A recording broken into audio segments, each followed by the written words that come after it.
अस्सलाम वालेकुम my dear friends. Ramzan का बाबरकत महीना बस आने ही वाला है। ये सिर्फ एक महीना नहीं बल्कि अल्लाह की तरफ से एक बहुत बड़ी रहमत और मौका है।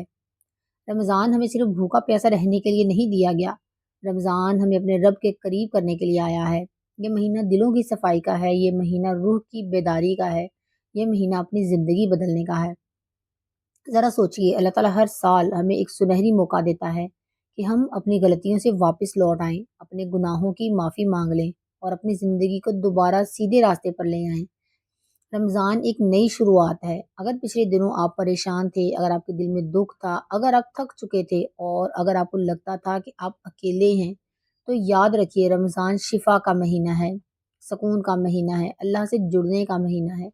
रमज़ान हमें सब्र सिखाता है। जब हम भूख बर्दाश्त करते हैं ना तो हमें एहसास होता है कि हम कितने मज़बूत हैं।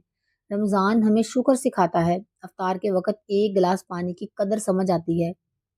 रमज़ान हमें दुआ सिखाता है क्योंकि इस महीने में अल्लाह बंदे की हर पुकार सुनता है। तो माय डियर फ्रेंड्स, इस रमज़ान को सिर्फ़ एक रूटीन ना बनाइए। इस रमज़ान को अपनी ज़िंदगी का टर्निंग पॉइंट बनाइए।